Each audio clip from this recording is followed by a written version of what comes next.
Сәлем достар, бүгін мен сіздерге қиярдан жасалатын ерекше әдемі салаттың рецептін ұсынатын боламын. Бізге осындай қияр және де болгар, 2 дана сәбіз, сарымсақ, укроп және де қызанақтарымыз қажет болады. Қызанақтарымызды езіп алатын боламыз, соквыжималкадан өткізіп аласыздар, сол үшін ыңғайлап турап аламыз. Келесі сәбізімізді осылай ұзыншалап турап дайындап алатын боламыз. Мінекей дайын. Енді менде болгар бұрышында осылай езіп алдым. Және сарымсағымызды қатты езіп жібермейсіздер, сарымсақты сол ірілеу болғаны дұрыс.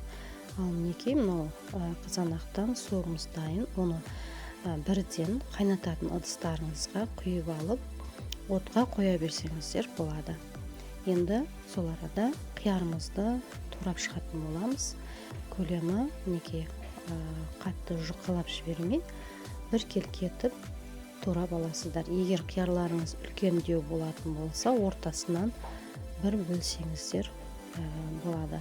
Немесе жіңішке болатын болса, дөңгелектеп турап шықсаңыздар өте керемет болады салаттарыңыз.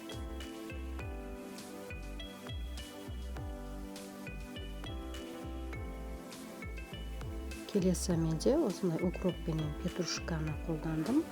Оны да осылай кішкене ірілеу етіп, жақсылап турап дайындап аламыз.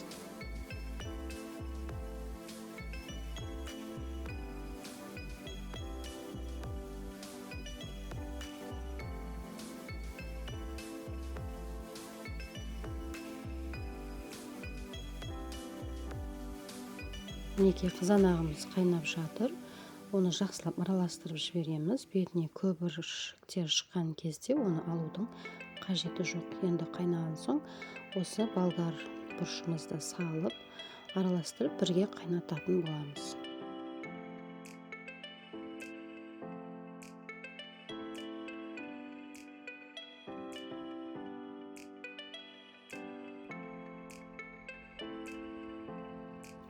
Мінекей енді сәбізімізді саламыз.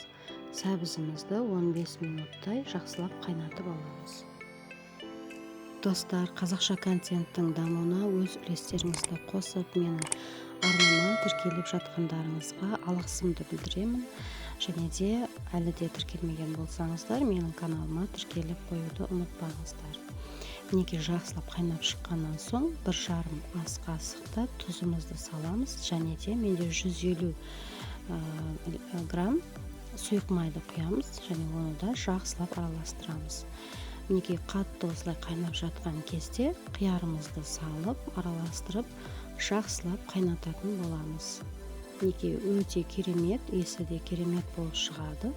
Сарымсағымызды да салып, бірге 20 минуттай қайнатып аламыз.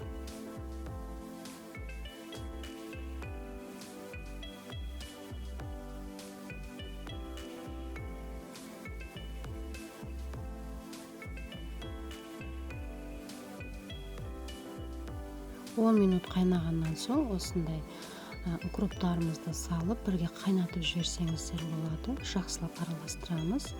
Қиярдың түсі сарғыштау бола бастаған кезімізде қайнатуды тоқтататын боламыз. Менде 70% сірке суы, осының 1 ас қасығын салып, араластырып жіберетін боламыз. Қайнап жатқан кезде мінекей салатымыз дайын болды. Өте керемет салат. Сіздерге баршаларыңызға осыны қысқа жабуды кеңес беремін. Дәмі өте керемет, қатты қайнатып жібермейсіздер. Сонда қиярларыңыз қытырлақ болып тұратын болады.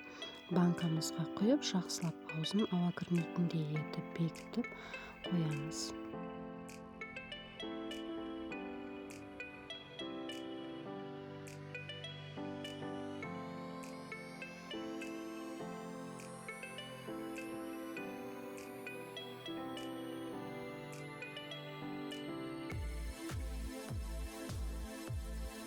Мінекей өте керемет болып тұр, көрінісі де және аз ғана қалған.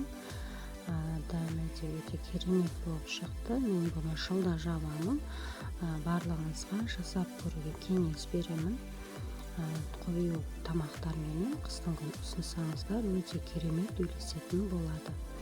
Видеомды соңына дейін көргендеріңіз үшін алғысымды білдіремін.